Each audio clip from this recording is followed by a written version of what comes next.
Ito na ang pattern natin ginagawa noong nakaraang araw. Ngayon, atin ang tatabasin ang telang ito at tatahiin. Isa ito sa pinaka-basics na style. Pwede ito pang bahay, pwede rin pang eskwela.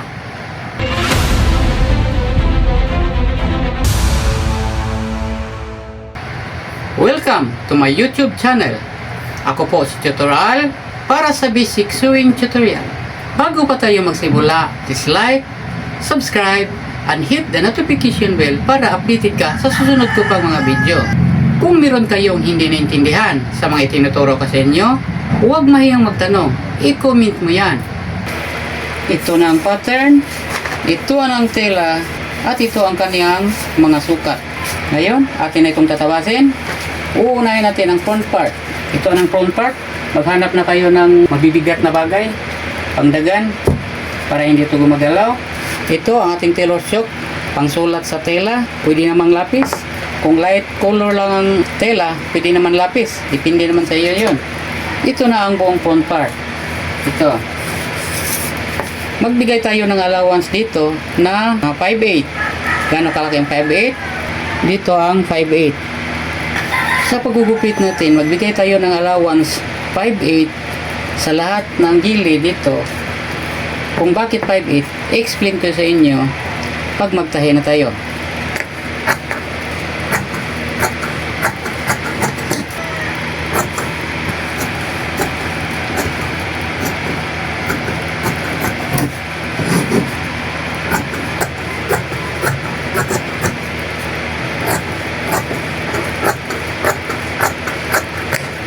Ito na.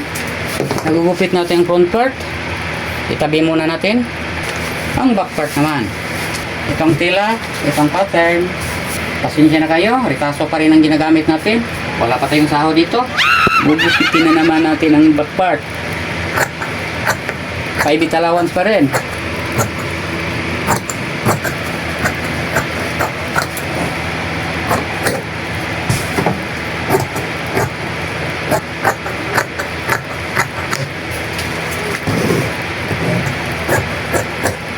Ito ng back part.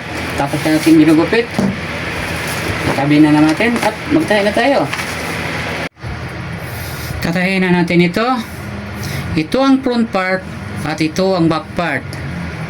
Itabi muna ito ang back part. Ito ang sa ilalim at ito ang sa labas. Ngayon tatahiin na natin ito.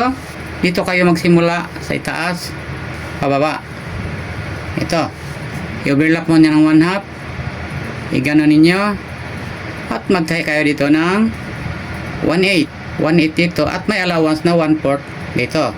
Para pangalawang pasada. Mula natin.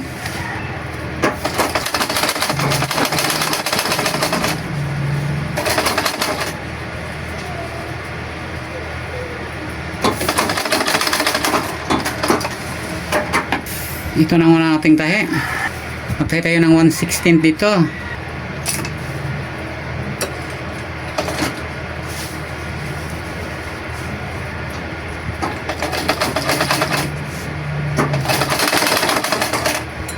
Ngayon, galing dito 1/4 na naman. 1/4 to 1 inch hanggang galing dito hanggang dito.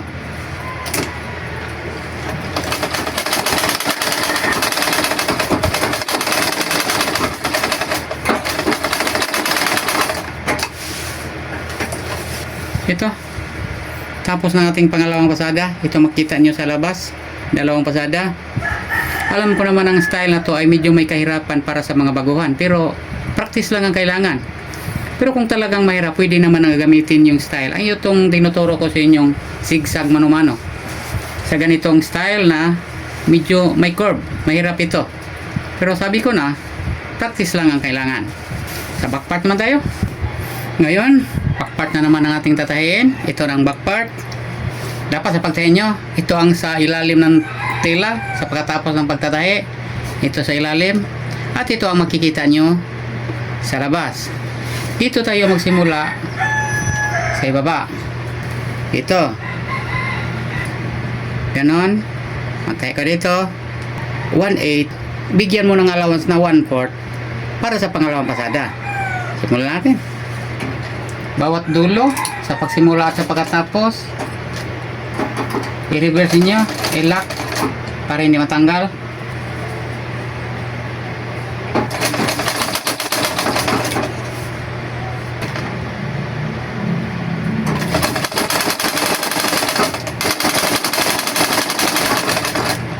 Reverse na naman.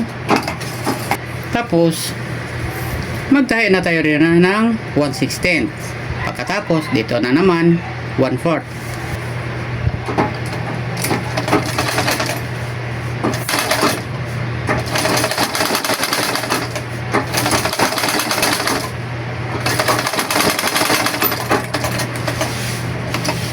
Balikan natin 1/4. 1/4 na naman galing sa unang pasada.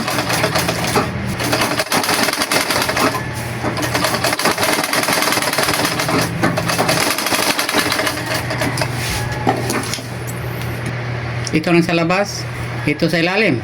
Napakalinis. Hindi na kailangan ng etching machine. Tapos ng back part at ang front part. Ngayon, tatakipin naman ito ang front part at ang back part. Ito ng front part at ito ng back part. Takipin na natin ito. Pero bago pa natin ito tatakipin, sasagutin ko muna kung bakit 5/8 ang ating allowance na nilagay dito. Dahil itong style na sa pag-fold nito ay eksaktong 5/8 din ang maubos niya kung tatahiin natin ito. Dapat sa pagtatakip niya ay ang front part ay nandito sa ilalim ng part at ang harap sa tela ay dito, itong harap. Ito ang dapat harap sa tela. Ito ang sa ilalim na may marka na X. Ito yung ginawa kanina. Ganon. Ang back part ito ay sa ilalim. Overlap ng 5/8.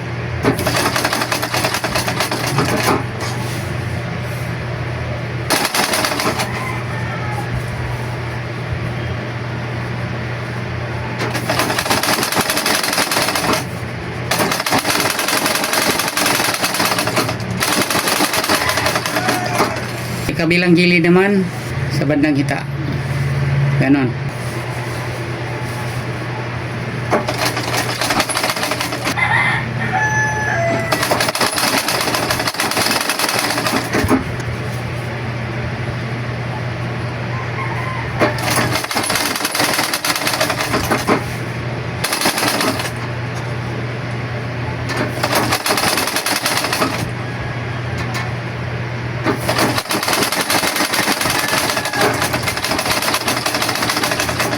I-reverse nyo naman. Ito na. Ito. Ganon nyo. Dito kayo magtahi. Ito ang front part. Ito ang back part. Dito kayo magtahi. Tingnan nyo sa ilalim na matago. May tago ang kanyang ito. Dinaanan ng kunting para malinis. Ito, magtahi kayo dito ng 1/16.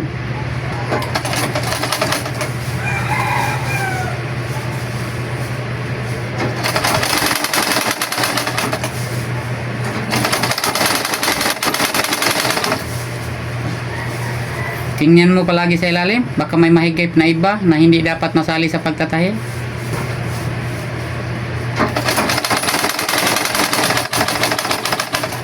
At babalikan natin ng 1/4 na naman na distansya.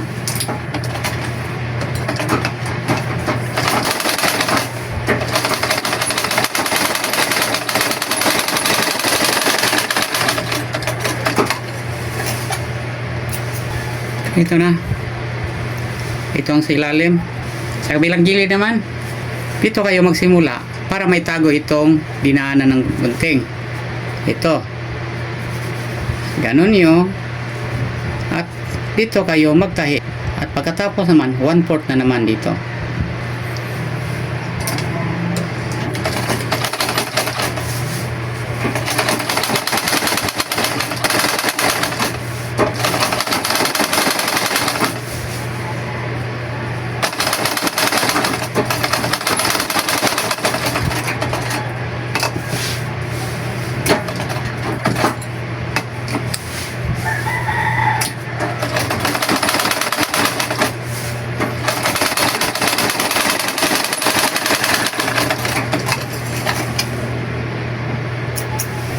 Ito na.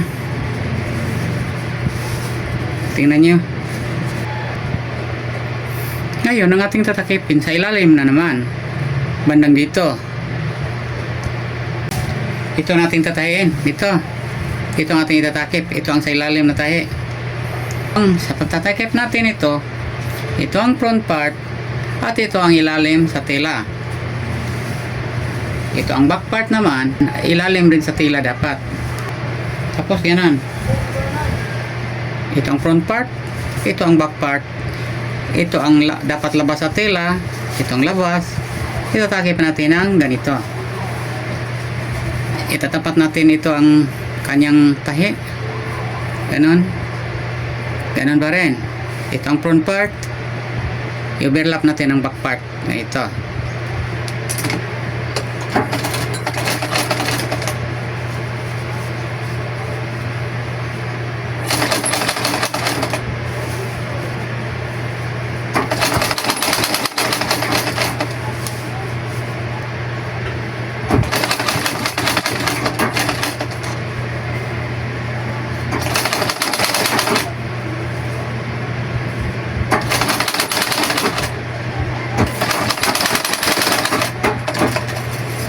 Ito na.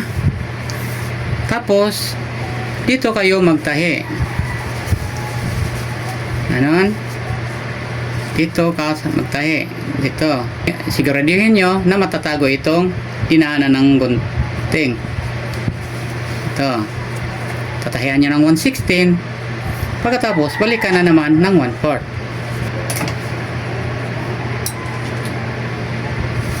Pagtahi, ganon nyo.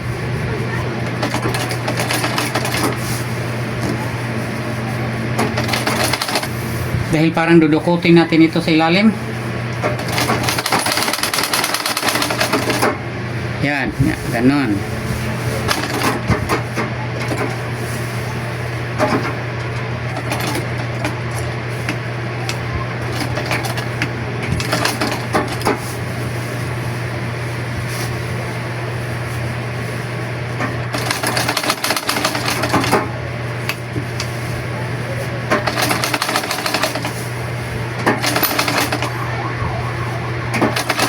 Ito.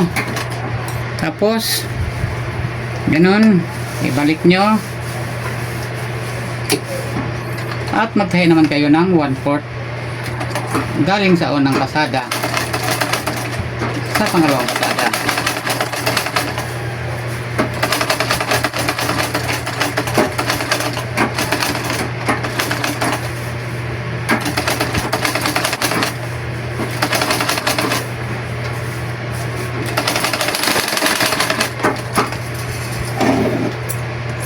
Ito na. Ito ang dapat sa labas. Kaya nga, ginano natin sa pagtahi. Ito ang mas pabor sa pagtahi. Balikarin natin.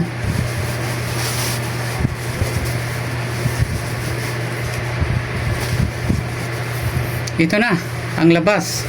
Ito ang kanyang mga pasada. Sa bawat gilid. Ito. At sa ilalim naman, ito. Parehong may dalawang pasada. Balot lahat na tahi nito. Wala kayong makikita na gilid ng tela. Kaya nga hindi na kailangan ang engine machine. Ayun, tutupian na natin. Dahil nagbigay tayo ng allowance na 5/8 dito. Ngayon, tutupian na natin ng 5/8. Ang unang tupi, 5/8. At tatayin natin dito ng 1/8.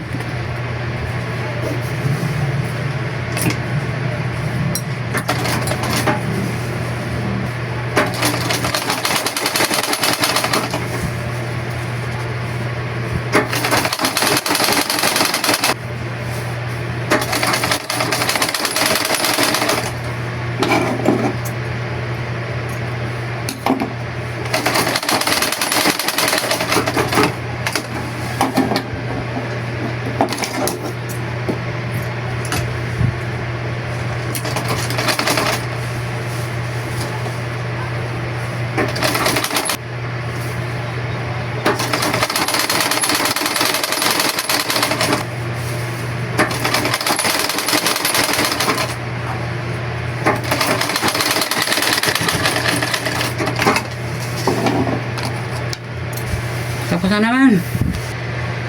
Ngayon, tutupian na naman natin ito ng 1 inch. Natandaan nyo ba? Nagbigay tayo ng allowance sa kanyang pattern na 1 inch dito. Ito ang final length at ito yung allowance pang tupi. Tatabas natin sa tila. Nilagyan natin ng allowance na 5/8. Yun ang ating yun tinutupi. Pagkatupi na nito, ito ang final na tupi, 1 inch.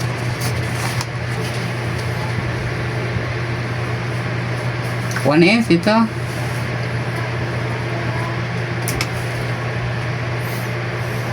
Pwedeng sukatan nyo pagsisimula, tapos tandyahin na nyo lang paikot dito. Parang hindi ko pa nabanggit sa inyo, sa pagsisimula nyo sa pagtahi, palagi nyong hawakan ng sinuli dito para pag ganyan nyo hindi siya hihilahin sa ilalim at magiging magugulo ang kanyang sinulid. So,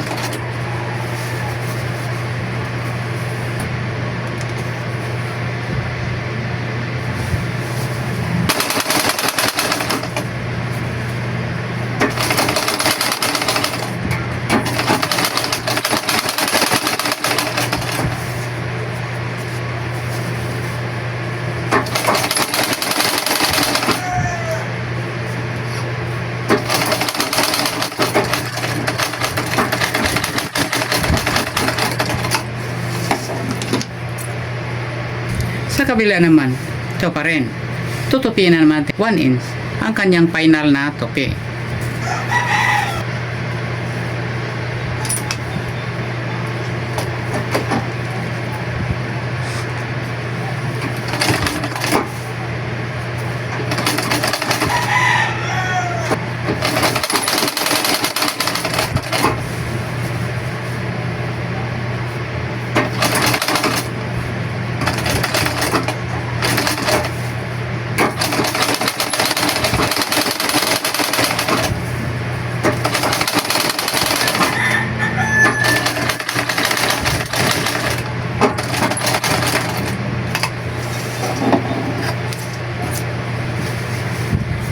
Kita nyo?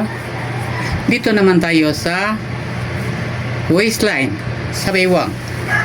Itutupi naman ito ng 5/8 kasi 5/8 din ang ating pinibigay na allowance. Ito.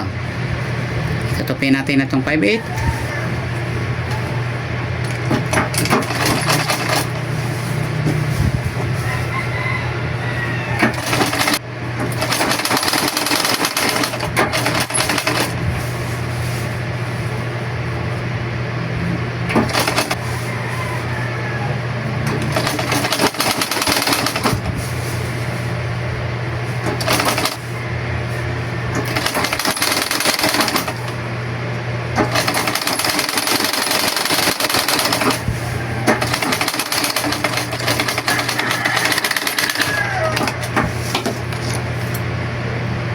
Tapos na tayo nagtupi ng 5/8 allowance sa kanyang biwang.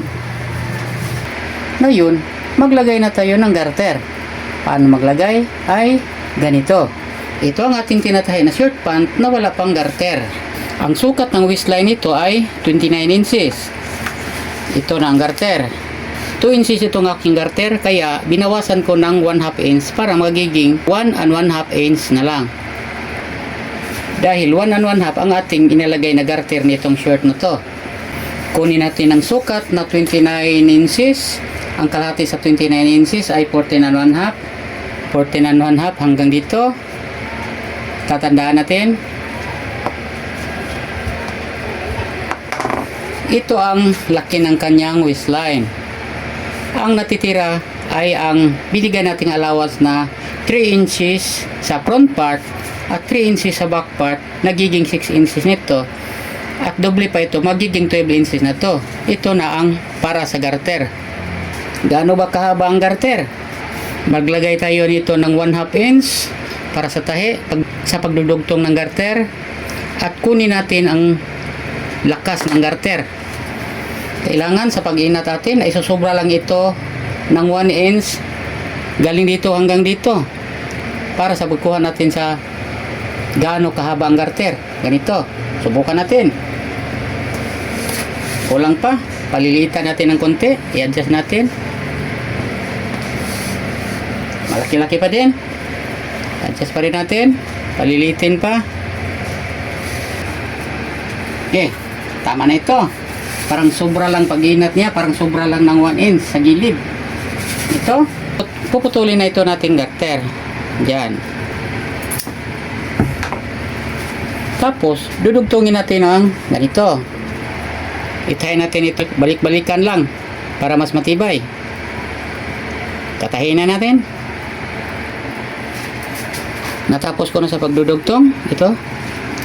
Hindi ko na lang pinakita sa inyo. Ngayon, ikakabit na natin ito sa kanyang waistline. Ang pagkakabit ay ganito.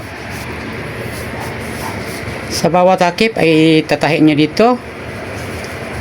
Yan. Tahian nyo yung konti. Tapos, sa kasalungat naman na side, ito, tatahian ninyo.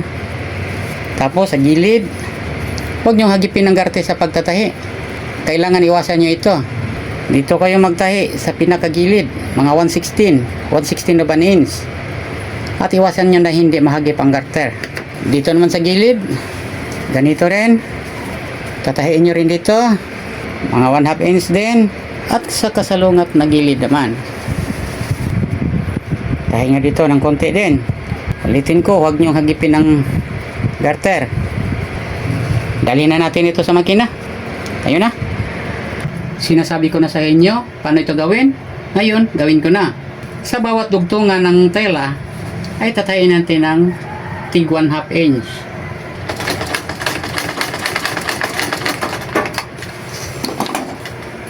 Sa kasalungat na takip naman sa kanyang dugtungan,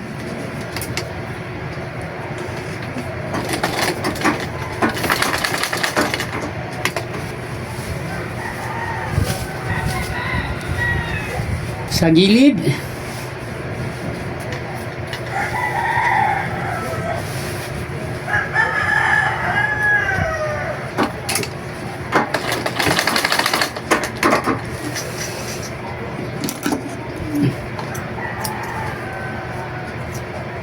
sa kasalungat ng gilid naman, ingatan yung hindi mag-twist ang garter.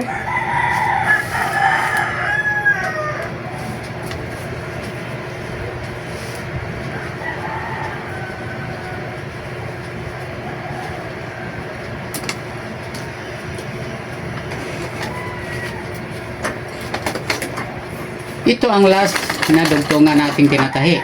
Huwag na natin tatanggalin. Ituloy na natin ito. Ating gawin ay ganito. Hilahin natin ang garter para mag-straight siya. Para hindi kayo mahirapan sa pagtahi. Yun. Magtahi kayo ng 116 dito. 116.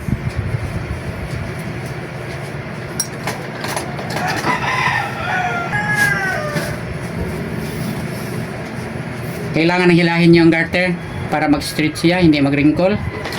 Para hindi kayo mahirapan.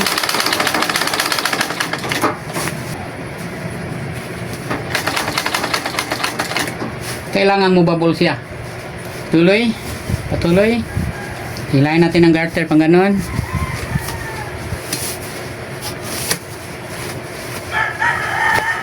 Yan. Para hindi abala sa pagtahi. Kung mag-wrinkle siya.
Yan, tapos na.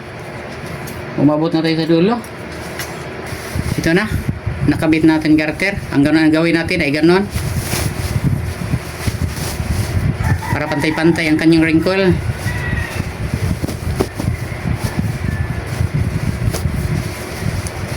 Ito na. Nakabit natin garter. Hindi pa tayo tapos. Tatahiin natin ito sa gitna. O kaya, dito o dito. Para dalawa kasada sa gitna. Pwedeng isa lang. Pwedeng dalawa. Ang gawin natin ngayon ay dalawa. Magtatahi tayo dito. Ito, ipo-point natin. Magtatahi tayo dito. At saka dito. Ayan na. Ito ang sa labas. Baliktarin natin para mas malinis ang ating tinatahi.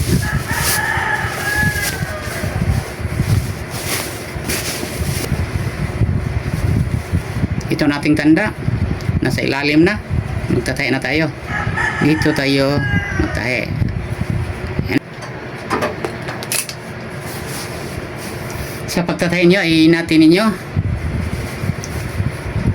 Tapos, hayaan nyo siyang tumakbo at isabay lang nyo ang inyong kamay. Ganon. Kaya nga tinuturuan ko kayo paano magpadyak. Magamit na ninyo ito dito. Kailangan ito magpadyak na kayo na hindi na kakapit sa balansuel. Ito. Iinatin nyo ng todo.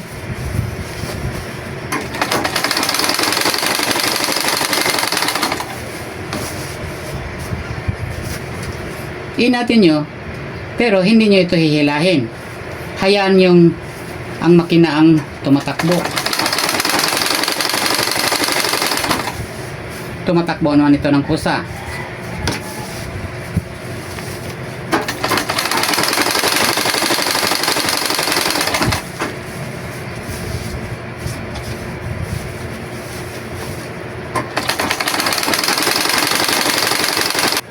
Ganun pa rin. Stitch lock nya, i-reverse. Ngayon sa pangalawa na tayo. Ito. Ganun pa rin. Iinatin nyo ng todo.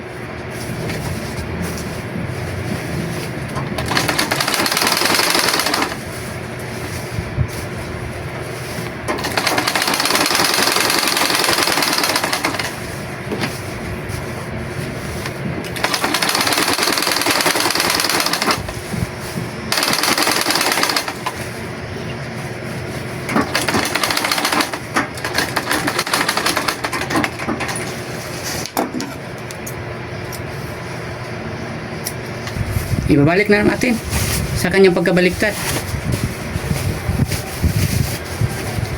Okay. Tapos na ang ating garter. Tapos na ang ating short pant na may garter. Ito. Okay. Wow! Ngayon, ipasusukat naman natin ito sa ating model. Dahil wala man itong bulsa, paano mo malaman kung saan ang harap o saan ang sa likuran? Ganito, itapat nyo dito at iganon nyo. Mas maliit ang front part, ito ang sarapan, kaysa back part. Sa pagganon nyo, kung hindi nyo makita ang kanyang takip sa ilalim, dito nyo makita. Ganyan ang tandaan. Ito ang sa harapan na maliit at ito ang sa likuran. Ipasusukat na natin sa ating model. Ito na. Wow! Okay. Sana may natutunan kayo. Huwag kayong magdalawang isip. Gawin nyo na. Hanggang hindi nyo ito nagawa, hindi nyo alam kung natuto ba kayo. Because your experience will teach you better. O yon, napapa-English tuloy ako. Ako po si Tutorial para sa Basic Sewing Tutorial. Good luck, good health, God bless.